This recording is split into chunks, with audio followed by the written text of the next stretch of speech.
So hi students, so I am here with the last lecture for the class 11th. Last lecture for the class 11th, okay, chapter 1, class 11th chapter 1, okay.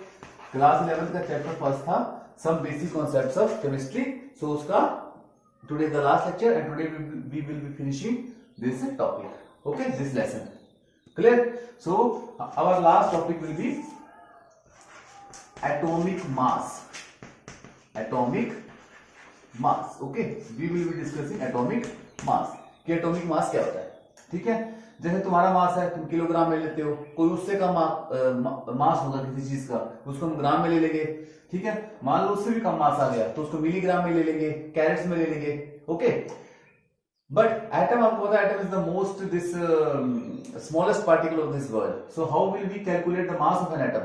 ठीक है, उसको kilogram में, ग्राम में calculate करना बहुत मुश्किल था. इसलिए एटॉमिक मास को कैलकुलेट करने के लिए इन्होंने एक सेपरेट यूनिट बनाई, that is known as atomic mass unit. That is known as atomic mass unit. So today we will discuss about atomic mass and atomic mass unit. ठीक है, so atomic mass means mass of an atom. Mass of an atom is called as its atomic mass. Mass of an atom is called as its atomic mass. Okay? एक atom के mass को बोलते हैं उसका atomic mass. Okay, and it is not measured in kilogram, gram, milligram, nanogram, femtogram, picogram. It is not measured, it is extremely small. So we have to invent another unit for measuring atomic mass, that is unit for measuring atomic mass is atomic mass unit. Atomic mass unit, or in other words you can say AMU. Okay, atomic mass unit is used to measure the atomic mass. अब ये atomic mass unit क्या है ये मैं आपको बताऊंगा. आजकल इसको यूनिफाइड मास भी बोलते हैं. ओके, आजकल यूनिफाइड मास म्यू से इसको रिप्रेजेंट करते हैं.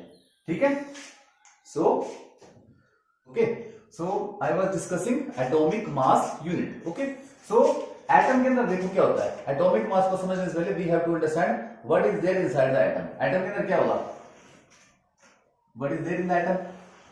एटम में क्या है, एक न्यूक्लियस है. ओके, न्यूक्लियस में क्या है, प्रोटॉन्स प्लस न्यूट्रॉन्स, और electrons are revolving around the nucleus. This is the atom, you know. In the nucleus there are protons plus neutrons and electrons are revolving around the this nucleus. So atom का mass is due to the mass of protons, neutrons and electrons. इसी की वजह से हो सकता है. atom का mass is due to the mass of protons, neutrons and electrons. Clear? इन तीनों की वजह से हो सकता है. बट इलेक्ट्रॉन का मास कितना होता है, बट इलेक्ट्रॉन का मास होता है 9.1 into 10 raised to power minus 31 kg. This is the mass of electron. 9.1 into 10 raised to power minus 31 kg. ये बहुत बहुत बहुत स्मॉल है. This is too small. minus 31 kg मतलब बहुत ही स्मॉल है. तो हम जब एटम का मास लेते हैं तो उसमें we neglect the mass of electron. Atom का mass means mass of proton plus mass of neutron. Atom का mass mean mass of proton plus mass of neutron only. Okay, atom का मास इतना ही होता है. ओके, अब पता लग गया एटम का mass means mass of proton plus mass of neutron only. We neglect the mass of electron. Okay, now एक प्रोटॉन का मास कितना होता है. एक प्रोटॉन का मास होता है 1.6726 into 10 raised to power minus 24 gram. Okay, ये प्रोटॉन का मास आ गया. वन न्यूट्रॉन का मास होता है 1.6742 multiply by 10 raised to power minus 24 ग्राम. ये प्रोटॉन का मास आ गया, ये न्यूट्रॉन का मास आ गया. Okay, so one atomic mass unit means 1 AMU. एक AMU का मतलब है 1.66 multiply by 10 raised to power minus 24 ग्राम. ठीक है, इन दोनों के मास को एवरेज निकाल के हमारे पास 1 AMU की वैल्यू आएगी 1.66 into 10 raised to power minus 24 gram. Okay, अब ये 1 AMU क्या है and what is the use of this 1 AMU. I will tell you what is the use of this AMU. Clear? So see, hydrogen है, hydrogen के पास कितने electrons हैं और प्रोटॉन्स हैं? हाइड्रोजन के पास एक प्रोटॉन है, it has no neutron, so hydrogen का मास आ गया 1 AMU। क्लियर? कार्बन है, कार्बन 12, कार्बन के पास कितने प्रोटॉन्स हैं? कार्बन के पास कितने प्रोटॉन्स हैं? 6 प्रोटॉन्स प्लस 6 न्यूट्रॉन्स। कार्बन के पास 6 प्रोटॉन है, 6 न्यूट्रॉन्स है, तभी इसका मास नंबर 12 बनता है। तो कार्बन का मास कितना आ गया? 12 AMU। Okay, so 1 AMU is corresponding to either 1 proton और 1 neutron. Atomic mass means proton plus neutron plus करके, तो इसके पास 6 प्रोटॉन थे, 6 न्यूट्रॉन थे, टोटल इसका मास बन गया 12 AMU। ठीक है, नाइट्रोजन है, नाइट्रोजन के various isotopes are there. Here nitrogen has 7 proton plus 7 neutrons.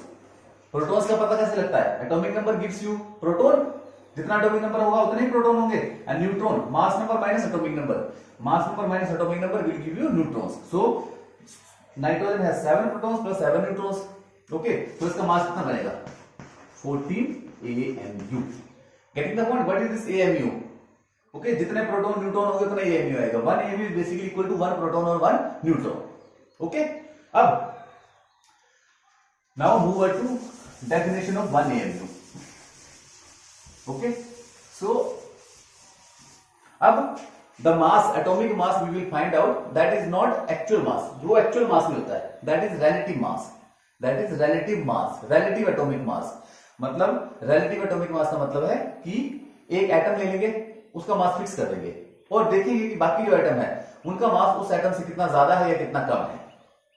ठीक है, जैसे यहां पे हम कार्बन 12 जो है, कार्बन के 3 आइसोटोप हैं, C12, C13, C14। सो C12 है, उसके मास के रेफरेंस मान के बाकी सारे एटम्स जो हैं, बाकी सारे एलिमेंट्स जो हैं पीरियोडिक टेबल के, उनका मास कंपेयर करते हैं with reference to the mass of carbon 12 atom. ठीक है, एक्चुअल मास नहीं निकालते हैं, कार्बन 12 एटम का मास कितना है, उससे कोई एटम कितना भारी है या कितना लेस वेट है। We find the relative atomic mass, not the actual atomic mass. Relative understood? I have told you in vapor density that we find the relative vapor density, that how the vapor density of a substance is heavier than the vapor density of hydrogen gas. Similarly, relative atomic mass, we find out that the mass of an atom is heavier than, how much heavier than the mass of carbon atom, or how much less heavier than the mass of carbon atom. So this is relative atomic mass. Okay, so reference इसमें हमने क्या लिया है? सबके atomic mass पता करने के लिए we have taken the reference. What we have taken the reference? We have taken the reference as carbon. हमने कार्बन को रेफरेंस माना है while calculating relative atomic masses. While calculating relative atomic masses, while calculating relative atomic masses, while calculating relative atomic masses, we have taken this carbon as reference. ठीक है, carbon का reference क्यों लिया है? Carbon C12, carbon का कौन सा? C12 वाला, कार्बन 13 भी है, 14 भी, वो नहीं लिया है, ये रेफरेंस लिया है।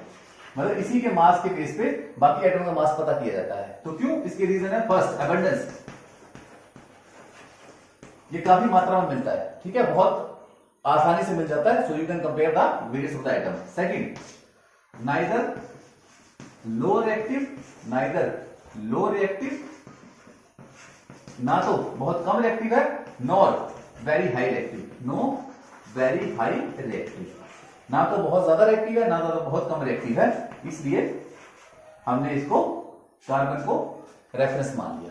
ठीक है, अगर जैसे क्लास का तुमने को मॉनिटर बनाना होता है तो मॉनिटर उसको बनाओगे ना जिसकी अटेंडेंस पूरी हो, अटेंडेंस हो, मतलब अटेंडेंस मिलता हो। दूसरा, अगर बड़ा कम बोलता हो, लो रिएक्टिव है, तो भी इसको बनाने से कोई फायदा नहीं है। अगर बड़ा ज्यादा बकवास करता तो भी मॉनिटर नहीं बन सकता। So this is like carbon, carbon is a monitor for finding out the atomic masses of the other atoms. So we have taken the carbon. Okay, अब नेक्स्ट लास्ट टॉपिक हमारा बचता है, that is what you say atomic mass unit, atomic mass unit, atomic mass unit। ठीक है, तो देखो mass of one carbon atom, mass of one carbon atom, carbon कौन सा? 12 वाला, mass of one carbon atom कितना होगा? कार्बन 12 के पास C12 6, प्रोटॉन कितने आ गए? 6 प्रोटॉन आ गए, प्लस 12 माइनस 6 न्यूट्रॉन आ गए, 6 न्यूट्रॉन आ गए, तो टोटल कितना मास कितना है? 12 AMU, 12 AMU। ठीक है, carbon 12, mass of one carbon 12 atom is equal to 12 AMU। समझ आया? Mass of one carbon atom is equal to 12 AMU। ठीक है, इसको मैं शॉर्ट फॉर्म में लिखता हूं. This is the shorter blackboard, so I have to erase it again and again. Mass of carbon atom. Carbon कौन था? 12 वाला. मास ऑफ कार्बन एटम कितना आ गया? 12 AMU. ओके, सो 1 AMU किसके बराबर हो गया? 1 AMU किसके बराबर हो जाएगा? मास of carbon atom divide by 12. 1 AMU किसके बराबर हो जाएगा? मास of carbon atom divide by 12. किसके बराबर आ जाएगा ना? मास ऑफ कार्बन एटम 12 AMU है, तो 1 AMU क्या है? किसके बराबर आ जाएगा? 12 नीचे चल जाएगा, तो mass of carbon atom multiply by 12. सो 1 AMU की डेफिनेशन क्या हो सकती है? What will be the definition of 1 AMU? 1 atomic mass unit is defined as 1/12. इसको मैं ऐसे करके लिखता हूं, 1/12 of the mass of carbon 12 atom. 1/12 of the mass of carbon 12 atom. So 1 AMU is equal to 1/12 of the mass of 1 carbon atom. Getting the point? तो इसको याद रख लो, इसको नोट डाउन कर लो, आगे काम आएगा. नोट इट डाउन, आगे काम आएगा. मास ऑफ कार्बन एटम, इसको नोट डाउन कर लो, आगे ये काम आएगा. ठीक है, गेटिंग द पॉइंट? इस पॉइंट को याद रखो. मैं I don't have the space, but you write it down somewhere because it is going.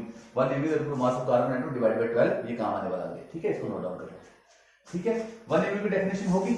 अब मैं 1 AMU की वैल्यू निकालूंगा. 1 AMU की वैल्यू निकालूंगा. देखो 1 AMU की वैल्यू कैसे निकालता हूं. मास ऑफ 1 कार्बन एटम कितना है? 12 AMU. Mass of 1 mole of carbon atom आएगा, वही रहेगा पर ग्राम में चला जाता है, याद करना. अगर mass of 1 carbon atom 12 AMU है, then mass of 1 mole of carbon atom आएगा 12 gram. Mass of 1 hydrogen atom 1 AMU, so mass of 1 mole of hydrogen atom आएगा 1 ग्राम.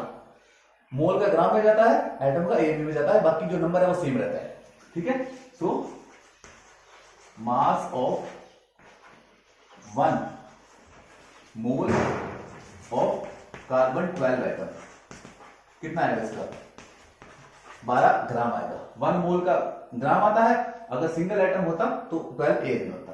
ठीक है, अब 1 मोल में कितने आते हैं? Means mass of 6.022 into 10 to the power 23 C12 atoms. उनका मास कितना आ गया? 12 ग्राम आ गया. ठीक है, 1 मोल मतलब इतने का 12 ग्राम आ गया. अब एक एटम का निकालो. मास of 1 C12 atom. Mass of 1 C12 atom कितना आ गया? 12 divide by 6.022 into 10 to the power 23. ये आ गया. 6.22 का इतना है, एवोगाड्रो नंबर का इतना है, तो दिस मच ऑफ एटम्स कितना मास है, तो एक एटम का कितना आएगा? इतना आएगा. मतलब दूसरे शब्दों में मास ऑफ 1 कार्बन एटम कितना आ गया? मास ऑफ 1 कार्बन एटम कितना आ गया? मास ऑफ 1 कार्बन एटम आ गया 12 divide by Na, 12 divide by Avogadro number. ठीक है, मास ऑफ 1 कार्बन एटम आ गया 12 डिवाइड बाय एवोगाड्रो नंबर. हो गया. ठीक है, ये देखो अब ये काम आएगा. मास ऑफ 1 कार्बन एटम कितना आ गया? 12 divide by Avogadro's number. 12 divide by Avogadro's number, this is the mass of 1 carbon atom. ठीक है, अब देखो पीछे में तो मैं बोला था कि you have to memorise this one term.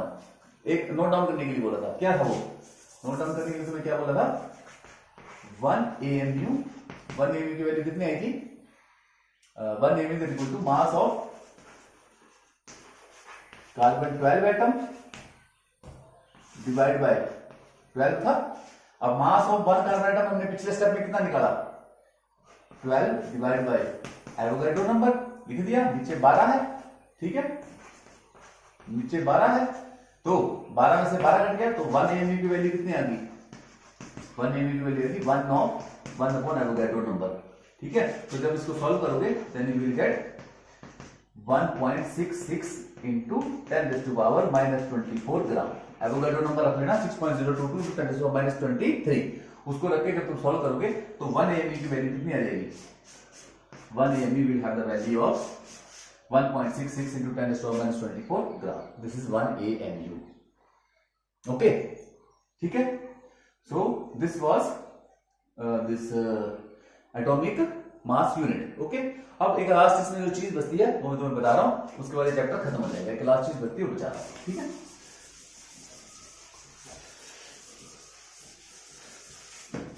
जो मोल का मास हम ग्राम में लेते हैं और एटॉमिक सिंगल एटम का एटॉमिक मास में लेते हैं, एबीयू में लेते हैं, इसका क्या रहस्य है? ठीक है, mass of one carbon atom, mass of one carbon atom C12 का एक का मास कितना आ गया? 12 एमयू आ गया। Mass of one carbon atom 12 MU आ गया। ठीक है, mass of 6.022 into 10⁻23 carbon atoms. ठीक है, mass of one carbon atom कितना आ गया? मास ऑफ 6.022 into 10⁻23 का कितना आएगा? कितना आएगा? मल्टीप्लाई करना पड़ जाएगा। किसको मल्टीप्लाई करना पड़ेगा? 6.022 into 10⁻23 मल्टीप्लाई बाय 12 एमयू। ऐसे होगा। अगर एक का मास 12 एमयू है तो इतने का मास कितना आएगा? एवोगाड्रो नंबर का मास कितना आएगा? या 1 मोल का मास कितना आएगा? 1 मोल एटम इतने एटम मल्टीप्लाई 12 एमयू। ठीक है, इसको मैं आगे सॉल्व कर रहा हूं। 6.022 into 10⁻23 multiply by 12 multiply by MU की वैल्यू कितनी निकाली थी अभी तुमने? 1.66 मल्टीप्लाई बाय 10⁻24 इतना आएगा। जब इसको सबको तुम काट पीट के सॉल्व करोगे तो तुम्हारे पास आ जाएगा, ये ग्राम है ना, 1.66 into 10⁻24 ग्राम, तुम्हारे पास आ जाएगा 12 ग्राम आंसर। ठीक है, तो mass of one carbon atom 12 MU है, तो mass of 1 mole of carbon atom 12 ग्राम आता है। उसी तरीके से बाकी एटम्स का भी मास निकाला जाता है। Getting the point? This is all and I hope you have understood this topic. In any doubts you can